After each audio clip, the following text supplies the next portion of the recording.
नमस्कार, एक बार फिर से स्वागत है फास्ट प्लस न्यूज में। मैं हूं अजय कुमार और आज हम उपस्थित हैं जनपद कुशीनगर के हाटा विधानसभा क्षेत्र खोट्टा बाजार में। जी आप सभी को पता है कि उत्तर प्रदेश में चुनाव का बिगुल बज चुका है। ऐसे में सभी प्रत्याशी अपने एजेंडे और पार्टी के एजेंडे को लेकर लगातार दिन रात अपने विधानसभा में तैयारी कर रहे हैं, रणनीति तैयार कर रहे हैं सन 2022 के विधानसभा चुनाव को लेकर। इसी क्रम में आपको बता दें कि विगत कई वर्षों से हाटा विधानसभा क्षेत्र में प्रगतिशील समाज पार्टी यानी कि आज समाजवादी पार्टी, दोनों पार्टी चाचा भतीजा का मर्ज हो चुका है, गठबंधन हो चुकी है, जो समाजवादी पार्टी से लगातार अपने हाटा विधानसभा क्षेत्र में दौरा कर रहे हैं और तैयारी कर रहे हैं अपने चुनाव को लेकर। आइए मिलते हैं अंशुमान सिंह जी से और बात करते हैं, चर्चा करते हैं चुनावी मुद्दे पर। तो बहुत बहुत स्वागत नेताजी, कैसे हैं? सबसे पहले तो अजय जी आपको मैं धन्यवाद देना चाहूँगा कि आप हमारे भ्रमण के दौरान आज साल के अंतिम दिवस पर आप मुझसे मिले और हमारा जो है कम से कम कुशल क्षेम पूछे। इसके लिए सबसे पहले मैं आपको धन्यवाद देना चाहता हूँ और इस नववर्ष के अंतिम अवसर पर, अंतिम इस मास में कल से नववर्ष आपका शुरू हो जाएगा। आपको बहुत बहुत शुभकामना है कि आपका चैनल सर्वोच्च मुकाम को हासिल करे और आप जो है हमेशा इसी तरह से अपने भी जो है सर्वोच्च मुकाम को अपने चैनल के माध्यम से हर पायदान पर पहुँचे। धन्यवाद नेताजी। और हमारे चैनल की तरफ से और हमारे तरफ से विशेष रूप से आपको भी बहुत सारी ढेर शुभकामनाएं नववर्ष की, कि आप इसी तरह दिन रात जनता की जो विगत कई वर्षों से सेवा करते आ रहे हैं, जनता यहाँ की विधानसभा हाटा की जनता आपको उस चीज़ का लाभ दे और लगातार 5 वर्षों तक नहीं, विगत कई वर्षों तक यहाँ की हाटा विधानसभा की जनता का सेवा आप कार्यरत होकर करते रहें। नेताजी, हम बात करेंगे चूँकि उत्तर प्रदेश में चुनाव चल रहे हैं और आप ही काफ़ी विगत कई वर्षों से इस हाटा विधानसभा क्षेत्र में भ्रमण कर रहे हैं विधानसभा चुनाव को लेकर, तो हम बात करेंगे विधानसभा चुनाव पे। तो आपकी तैयारियां कैसी चल रही हैं? देखिए अजय जी, वैसे तो मैं 2006 से और आज तक कम से कम 15 साल हो गए मैंने जो है अपने कृत आचरण और व्यवहार में या व्यवहार से, हम जानते हैं कि आदमी तो छूट गए होंगे लेकिन कोई घर ऐसा नहीं है जो मेरे सेवा भाव से छुटा हो। और परमानेंट चुनाव लड़ूं या ना लड़ूं, या चुनाव भी लड़ चुका हूं, लेकिन यह है कि सबसे प्रथम प्राथमिकता मेरी इस विधानसभा हाटा की दुख सुख और उनकी जो भी उनकी समस्याएं हों उनको उनका निदान कराने के लिए हमेशा प्रयासरत रहता हूं। और हमारी सबसे प्रथम प्राथमिकता जो है, अगर जो यहाँ की जनता का स्नेह सहयोग प्यार मिला तो हमारी सबसे प्रथम प्राथमिकता यहाँ की जो सड़क है, शिक्षा है, पानी निकासी के जो नाले सीवर आदि हैं, शौचालय हैं, जो सरकार ने मतलब पूरी तरह से अपना जो है मतलब एक किस्म से क्लीन चिट तो दे दिया कि हर जगह जो है शौचालय जो है मतलब स्थापित कर चुके हैं, दे चुके हैं। सारे लोग जो है शौचालय में जा रहे हैं। लेकिन विधानसभा हाटा में जब भी मैं जाता हूं तो मुझे लगता है कि शौचालय की जो उनके जो मानक थे वो अभी पूरे नहीं हुए, ऐसा मुझे लगता है। तो इन सभी समस्याओं को लेकर, और मैं अक्सर ये देखता हूं कि यहाँ पर खेल कूद, क्रिकेट हुआ, फुटबॉल का टूर्नामेंट हुआ, कबड्डी टूर्नामेंट हुआ, हमेशा यहाँ के लड़के जो है रुचि लेते हैं, खेला करते हैं और यहाँ की प्रतिभाएं भी जा करके हमारे नेशनल स्तर पर, अंतर्राष्ट्रीय स्तर पर अपना मुकाम हासिल की है। तो मेरी प्रथम प्राथमिकता होगी कि मैं यहाँ पर अगर जो जनप्रतिनिधि का अगर जो हमें उसका आशीर्वाद, इन लोगों का अवसर मिला, आशीर्वाद मिला है कि जनता का, तो निश्चित तौर पर मैं एक स्टेडियम का या स्टेडियम स्थापित करने के लिए सरकार से, जो भी सरकार रहेगी उससे मैं मांग करूँगा, जिसमें सारे उपकरण हो और यहाँ के नौजवानों की जो मतलब जो प्रतिभाएं हैं वो निखर कर नेशनल और अंतर्राष्ट्रीय स्तर पर आए। जी नेताजी, ये तो रहा आपका मुख्य एजेंडा। हाटा विधानसभा की जनता को आप विधायक निर्वाचित होते हैं तो उन्हें विकास के क्षेत्र में उपहार के रूप में देंगे, युवाओं को देंगे और जनता को देंगे विकास के क्षेत्र में। हम बात करेंगे आपके पार्टी पे, क्योंकि बहुत सारी पार्टी, जो भी पार्टियां आपके उत्तर प्रदेश में चुनाव लड़ रही हैं, उनका अपना अपना एक अलग एजेंडा है कि अगर उत्तर प्रदेश में हमारी सरकार बनती है तो इस एजेंडे को फॉलो करेगी, ये सुविधाएं किसानों को देगी, बेरोजगारों को देगी, युवाओं को देगी। तो मैं जानना चाहूँगा कि आपके समाजवादी पार्टी के का क्या एजेंडा है कि उत्तर प्रदेश में सरकार बनने के बाद लोगों को लाभ मिलेगा।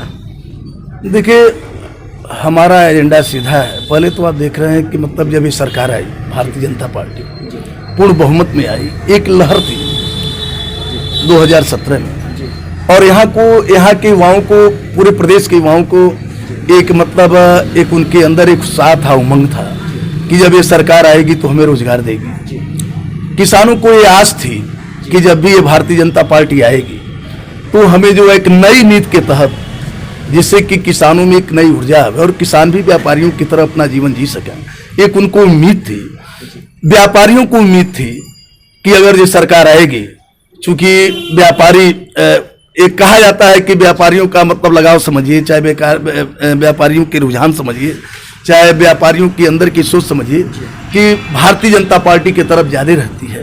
तो उन्हें एक भी मतलब एक आशा थी कि भारतीय जनता पार्टी जब आएगी तो कुछ ना कुछ तोहफा हमें देगी, जिससे कि हमारे रोजगार में, हमारे जो है मतलब तरक्की में सुविधाएं मिलेगी। तो एक आस उनको थी। लेकिन आज के डेट में, आज पूरा उत्तर प्रदेश ही नहीं बल्कि पूरे देश में वहां की स्थिति है, जो इस सरकार द्वारा कहा जा रहा है वो धरातल पर नहीं है, और ये बागजाल द्वारा जनता को गुमराह करके अपना उल्लू सीधा कर रहे हैं। आज जो है बेरोजगार नौजवान जो है, आज बेरोजगारी का आलम यह है कि आज वह दिशा विहीन होकर के सड़कों पर घूम रहा है। किसानों को देख रहे हैं कि आज कितने किसान आत्महत्या करने के लिए मजबूर हो गए। आज आपने सुना होगा कि 3 जो मतलब जो काले बिल थे जो भारतीय जनता पार्टी ने लागू किया था किसानों के लिए, और लगातार 1 वर्ष तक उनका आंदोलन चला। 700 किसान जो है शहीद हो गए, मर गए, आंदोलन करते करते, सत्याग्रह करते करते। लेकिन सरकार को इसकी सरकार ने कोई सुन नहीं ली। लेकिन आज जब चुनाव आया है, यह काम अगर जो आपने किया, जो वापस लिया, तो यही काम आप 6 महीने 7 महीने पहले कर दिए होते तो आज ये रहता कि नहीं कि किसानों के प्रति सरकार के अंदर, इनके हृदय में एक दर्द है।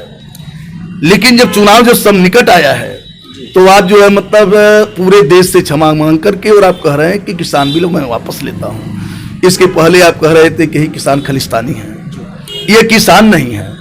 जो पैंट शर्ट पहने रहता है नौजवान, वो किसान नहीं है। आप तमाम तरह की इस बात से परिभाषित कर रहे थे किसानों को, यह तमाम मतलब है। तो आज जो है ये समाजवादी पार्टी का पहला एजेंडा यह है कि जब वो सरकार में आएगी तो निश्चित तौर पर जो है किसानों को एक क्रांतिकारी नीति से वसीले मतलब उन्हें सम्मानित करेगी या बनाएगी, क्रांतिकारी नीति बनाएगी, जिससे किसान भी नौकरीशुदा लोगों की तरह, व्यापारियों की तरह वो अपना भी जीवन जीने के लिए बाध्य हो सके। उन्हें मतलब ये लगे कि मैं भी एक जीवन जी रहा हूं, वो अपने को कमजोर न साबित कर सके।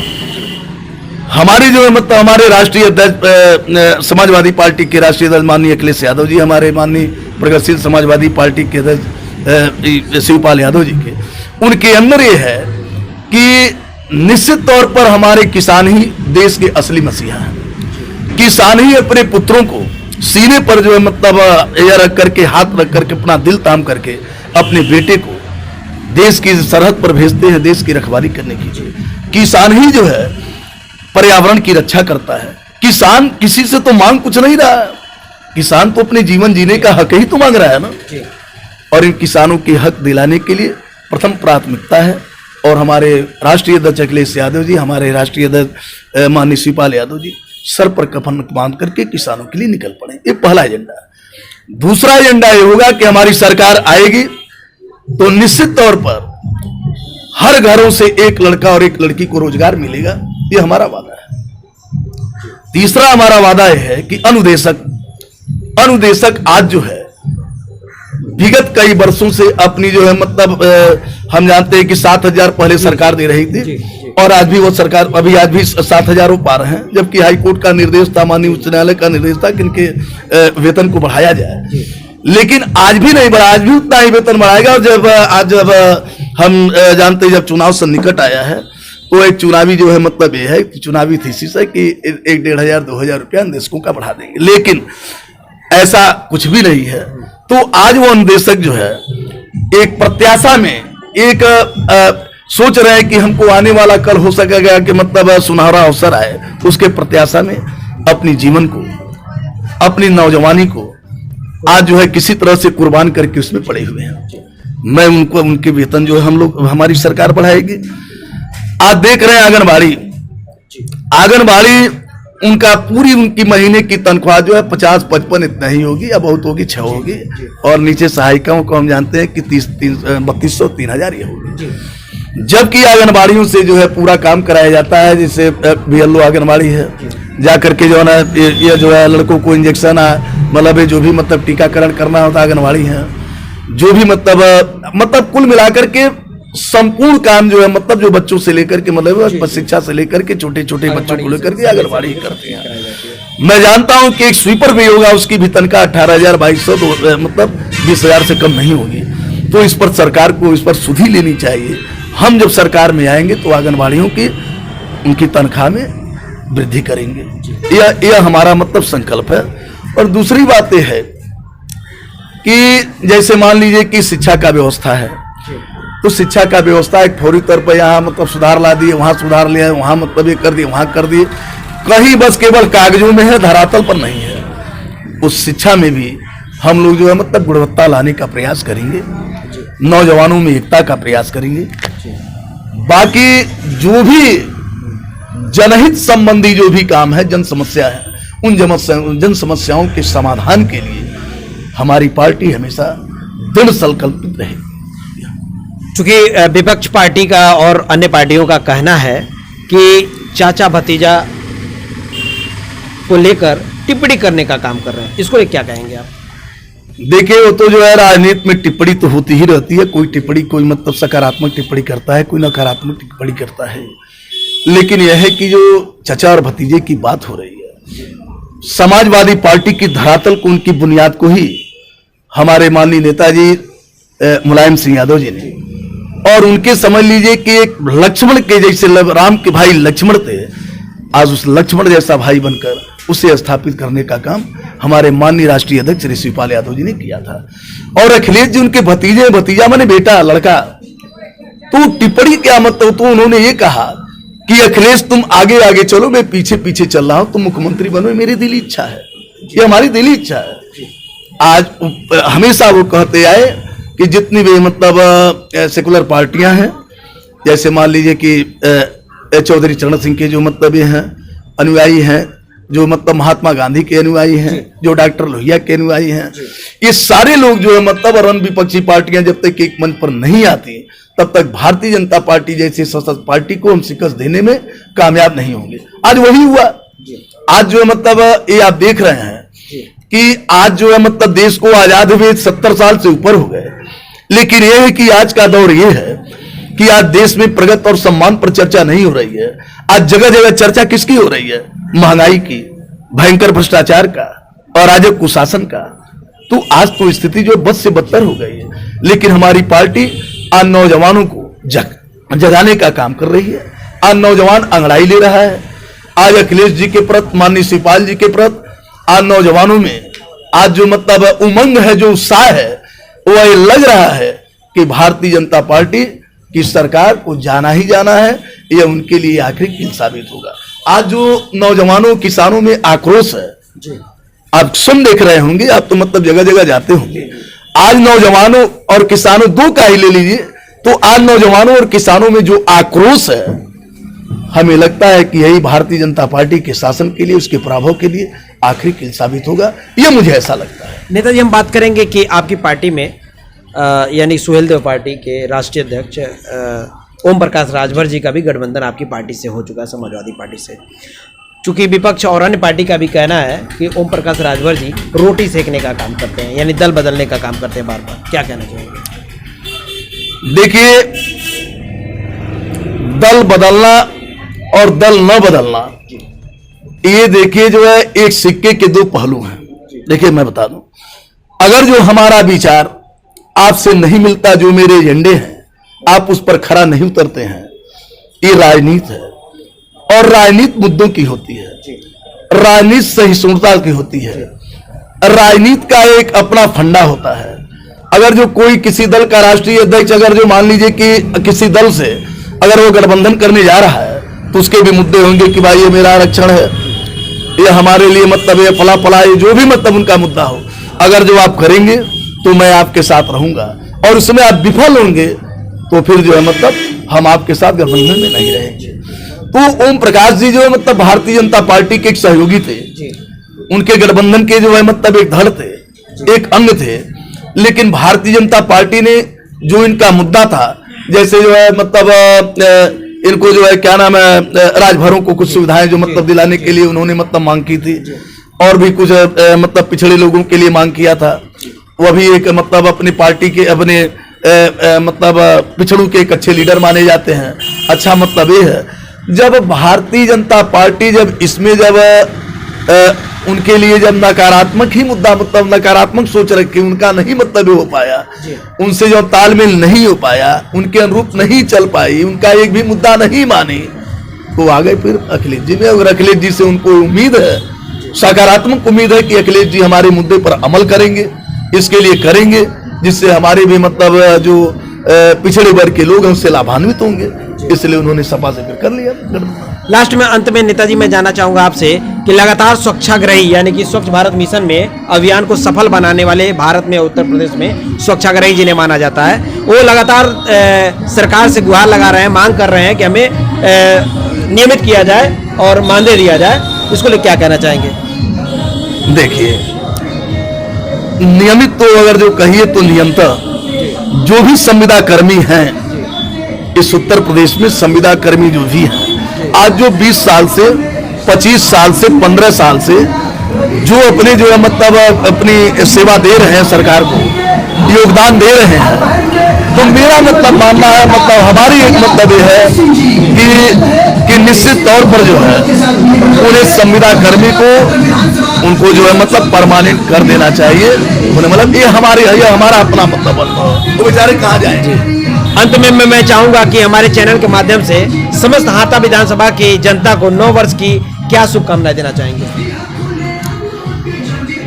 मैं हाटा की जनता को शुभकामना देता हूं कि हाटा की जनता को अपना अच्छा से अच्छा जनप्रतिनिधि चुने, जो इनके जो इनकी जन समस्याएं हो, जो इनका उद्गार हो, उनकी हुंकार की शंखनाद जो है उत्तर प्रदेश के सदन तक ले जाए।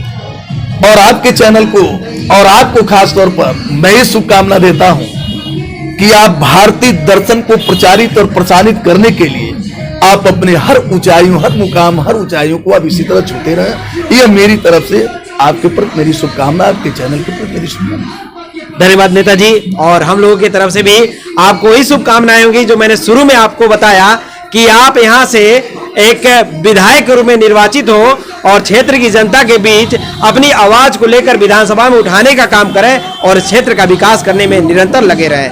तो आज हमारे साथ उपस्थित रहे हाटा विधानसभा के भावी विधानसभा प्रत्याशी, जो दिन रात एक करके अपने विधानसभा में मेहनत कर रहे हैं और अपनी पार्टी का और अपने एजेंडे का अलग जगाने का काम कर रहे हैं, अंशुमान सिंह जी।